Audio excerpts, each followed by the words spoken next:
Naku, Doktor Love, umagulgol sa bagong roles ni Kalinga Prab.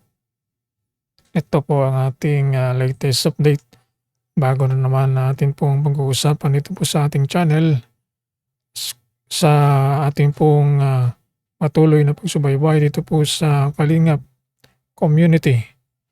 Ito ay naglabas na ng bagong roles. Ito pong si Kalinga Prab at Kuya Bal Santos Matubang tungkol po sa Kalingap Vloggers. Doktor Love, lubhang apektado sa bagong rules na ito. Kaya ito po ang ating pag-uusapan sa ating channel. Kung bago pa lang kayo sa ating channel, muli pong inaanyayahan po kayong suportahan ng ating munting channel sa pamamagitan ng like, share, subscribe para po sa sunod na mga updated trending issues sa mundo ng Kalingap. Dito na dako na tayo ng mga kaibigan at mga Kalingap dito po sa bagong rules ni Kalingap Prab tungkol po sa Kalingap Vloggers at kung saan ito pong si Dr. Love ay lubhang apektado dito po sa bagong roles ni Kalingap Prab.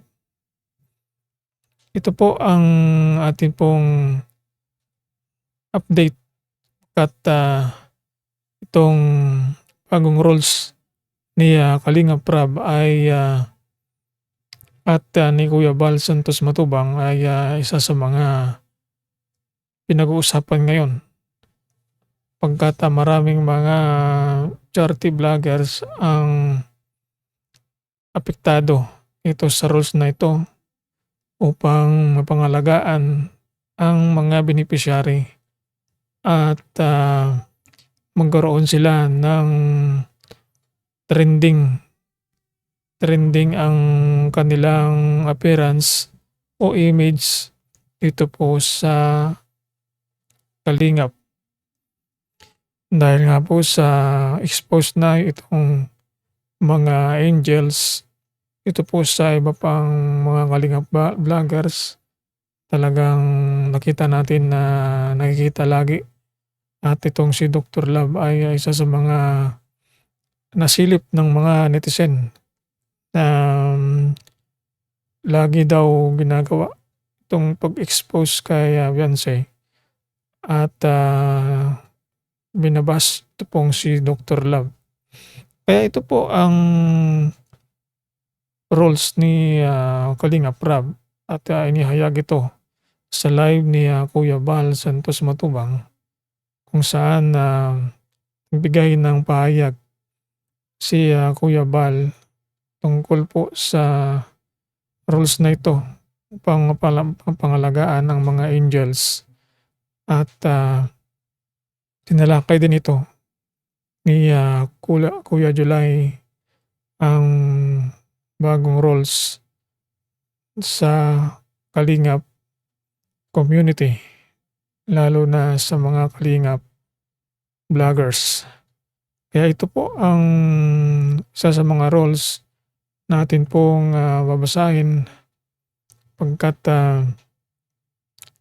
apektado ito pong si Dr. Love dito sa bagong roles sa mundo ng Kalingap community for Kalingap vloggers.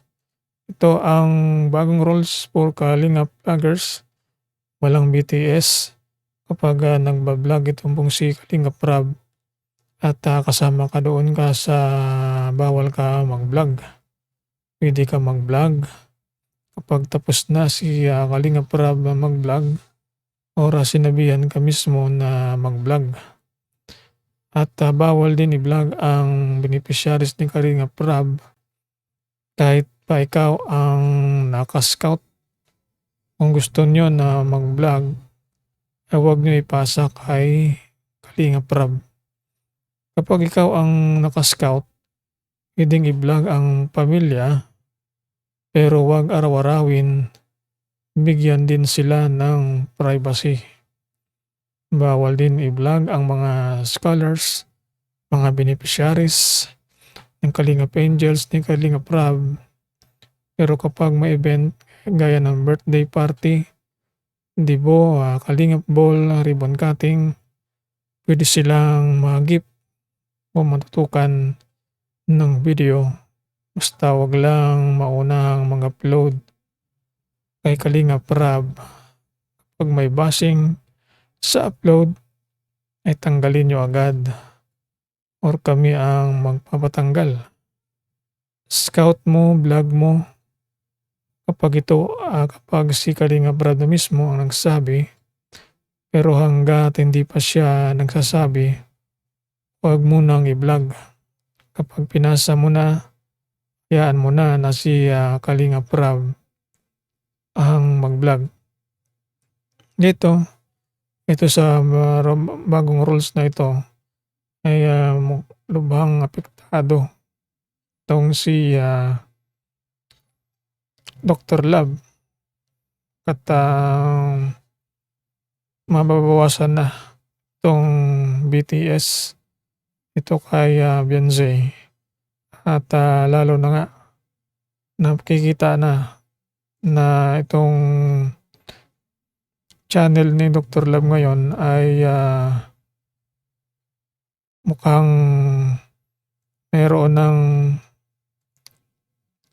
demonetization o wala ng ads na napapansin ito pong mga viewers dito po sa channel ni Dr. Love. Kaya ito po ang usap-usapan na lubhang apektado itong mga scouter, lalong-lalo na ito pong si Dr. Love sa pagkakaroon ng bago at ito pong si Beyonce. Ito nakikita natin na maging apektado ito po sa pag-vlog niya kay Beyonce, itong si Dr. Love na hindi na mai-vlog. Itong si Beyonce, Dr. Love na talaga namang makita natin na dito nagkaroon siya ng bagong trending videos kapag si Beyonce ang kanyang naiba-vlog. Kaya ito po ang ating pong update ito po sa bagong rules. Talagang apektado ito pong si Dr. Love ito sa bagong rules na hindi na may vlog itong mga beneficiary at mga scout mo ang yung scout, lalo na si Beyonce na na-scout ni Dr. Love. Muli po, abangan natin ang sunod na update ito po sa Kalingap Community. Maraming salamat.